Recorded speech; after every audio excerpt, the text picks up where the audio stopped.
tutorial, I'm going to show you how you can find out and know everything about a website.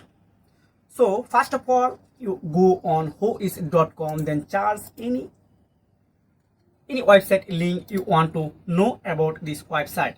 You can know everything here, lots of things. GoDaddy, this website hosting from godaddy.com, then who is, and etc, and import details expire on 2027 and 3 file and register on 2010.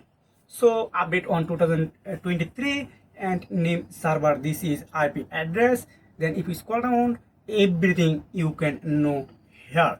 So I am on to scroll down, you can see this person register this website from Arizona and city Tempe and domain by proxy LLC, etc. You can know everything here. So this is a administrative contact and technical contact, everything you can know. And DNS record, this is, and diagnostic, everything.